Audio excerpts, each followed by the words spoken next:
अच्छा, ये कितनी घातक, कितनी खतरनाक एक कॉन्स्पिरेसी थी, मैं आपको बताता हूं। 1971 में वॉर हुआ था। मैं बार बार कहता हूं कि बंगाल जिस दिन भाजपा के कंट्रोल में आ गया या जिस दिन ममता से हट गया, उस दिन बंगाल के हालात काफी बेहतर हो जाएंगे। डर मुझे लगता है असम में। जब 1971 में युद्ध हुआ था तो बहुत ढेर सारे बांग्लादेशी भागकर हमारे यहां आए थे। युद्ध के पहले आए थे, युद्ध के बाद आए थे, तो बंगाल में भी आए थे, असम में भी आए थे।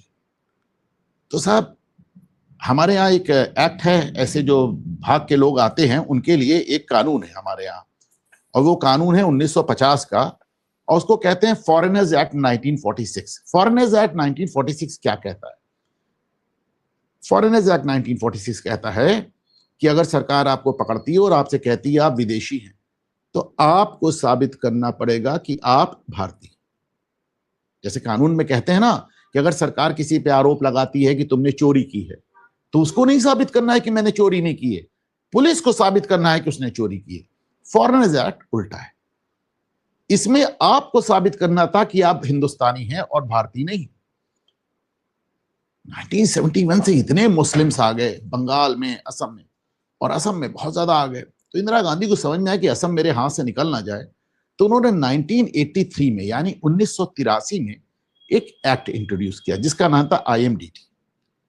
अब इस IMDT एक्ट में वो क्यों लाई थी, इसको समझिए। इस IMDT एक्ट में यह था कि जो घुसपैठी है उनको कुछ साबित नहीं करना है। अब जो कुछ साबित करना है आपको साबित करना है, और साबित करने की शर्तें इतनी कठोर बना दी गई। आपको मालूम है 5 साल में केवल 3 लोग साबित हुए, और वो भी कहां? ट्राइब्यूनल में। इस एक्ट के तहत ट्राइब्यूनल बना दिए गए, और वो ट्राइब्यूनल धुआंधार चलने लगे। अब मतलब लाखों लोगों का मुकदमा चला और 3 लोग विदेशी पाए गए, मजाक बना के रख दिया। बहुत ध्यान से सुनिए ये कहानी। एक सर्बानंद सोनोवाल हैं, आजकल भाजपा में हैं, तब शायद असम गण परिषद या छात्र यूनियन के नेता थे। उन्होंने साहब एक PIL की, और उस PIL में सुप्रीम कोर्ट ने कहा कि ये जो IMDT एक्ट इंदिरा गांधी ने बनाया फर्जी है, गलत है, अनकॉन्स्टिट्यूशनल है, असंवैधानिक को खारिज कर दिया 2005 में।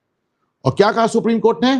कहा जितने ट्रिब्यूनल है सब भंग कर दो और पकड़ो, और इनसे कहो कि ये साबित करें कि हिंदुस्तानी है, बांग्लादेशी नहीं है। पलट दिया खेल। लेकिन इसमें कितना समय लगा साहब? 1983 से 2005, 22 साल का। मतलब आप सोचिए 22-23 साल का, 22-23 साल लग गए इसमें।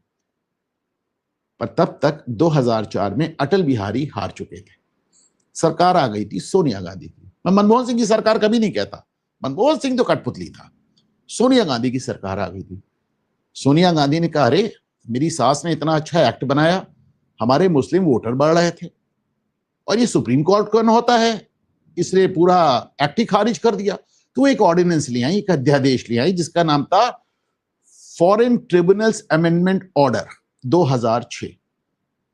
यानी कि फिर से समझे, 1983 में इंदिरा गांधी ने 1950 में एक एक्ट बना जिसके तहत फॉरेन नेशनल एक्ट, जिससे पता चला कि जब कोई विदेशी पकड़ा जाएगा तो उसको साबित करना पड़ेगा कि वो विदेशी है, कि वो हिंदुस्तानी है, विदेशी नहीं है। हमें कुछ नहीं साबित करना, हमें सिर्फ आरोप लगाना है। 1983 में इतने बांग्लादेशी आ गए कि इंदिरा गांधी ने कहा इसका फायदा उठाओ यार, ये भी सब वापस चले जाएंगे तो हमारा वोटर कम हो जाएगा। और आगे की दिन उनको ये भी मालूम था कि आने वाले दिनों में ये आसाम से निकल के पूरे देश में फैल जाएंगे। और उस समय तक सपा, बसपा, राष्ट्रीय जनता दल, TMC, केजरीवाल सब कोई आए नहीं थे। तो मुस्लिम वोटों की इकलौती ठेकेदार कांग्रेस थी। कहा साहब हमें तो पूरे देश में वोट मिल रहे हैं। तो 1950 के एक्ट को काट के उन्होंने 1983 में IMDT एक्ट बना दिया। 1983 बने हुए एक्ट को सर्बानंद सोनोवाल ने चुनौती दी, और वो 2005 में जाकर सुप्रीम कोर्ट ने उसको रद्द कर दिया। सोनिया गांधी को लगा अरे साहब इतने मुस्लिम वोटर हाथ से निकल जाएंगे, तो 2006 में वो बैकडोर से एक दूसरा ऑर्डिनेंस ले आई। सुप्रीम कोर्ट ने उसको भी रद्द, क्योंकि इस ऑर्डर को भी सर्बानंद सोनोवाल ने फिर से चुनौती दी। सुप्रीम कोर्ट ने कहा साहब आपका देखिए, आज आपके ऑर्डर को काट के फिर ले आइए। सुप्रीम कोर्ट ने इसको फिर रद्द कर दिया। तो अब जो है वहां पे फॉरेनर्स एक्ट है 1946, यानी आज की तारीख में आपको साबित करना पड़ेगा। लेकिन इससे आपको क्या समझ में आता है? इससे आपको ये समझ में आता है कि ये साजिश कितनी गहरी। इससे आपको ये समझ में आता है कि आज चुनाव आयोग जो लड़ाई लड़ रहा है, जो आप लोग चुनाव आयोग के ऊपर तमाम लोग आरोप लगाते हैं और काफी घेर के लड़ रही है सरकार। देखिए, एक तरफ चुनाव आयोग से लड़ रही है, दूसरी तरफ आधार कार्ड कैंसिल कर दिए हैं, बीच में आपको याद होगा 6 करोड़ राशन कार्ड भी कैंसिल कर दिए, ये बड़ी खबर आई थी। 6 करोड़ राशन कार्ड भी कैंसिल किए थे, यानी राशन कार्ड भी कैंसिल किए, आधार कार्ड भी कैंसिल किए, वोटर आईडी कार्ड भी कैंसिल कर रहे हैं। तो एकदम घेरा जा रहा है। जाहिर सी बात है, भगदड़ मची हुई है। लेकिन इस कहानी को याद रखिएगा, ये आपको बताएगी। मैं आपसे कल कह रहा था कि कनाडा में खालिस्तानी जो उत्पात मचाए हुए हैं, उससे यूरोप में और अमेरिका में मुस्लिम्स इमाइग्रेंट जो उत्पात मचाए हुए हैं, उससे लोगों को इस बात का एहसास होना चाहिए कि जो पॉलिटिशियन होता है वो अपने देश को बेच देता है सत्ता में रहने के लिए। चाहे वो जस्टिन ट्रूडो हो, चाहे वो जॉर्ज बुश और ये ओबामा हो, चाहे वो मैक्रोन हो, चाहे वो एंजेला मार्केल हो, इस सब ने अपने अपने देशों को बेच दिया सिर्फ सत्ता में बने रहने के लिए। और चाहे वो इंदिरा गांधी।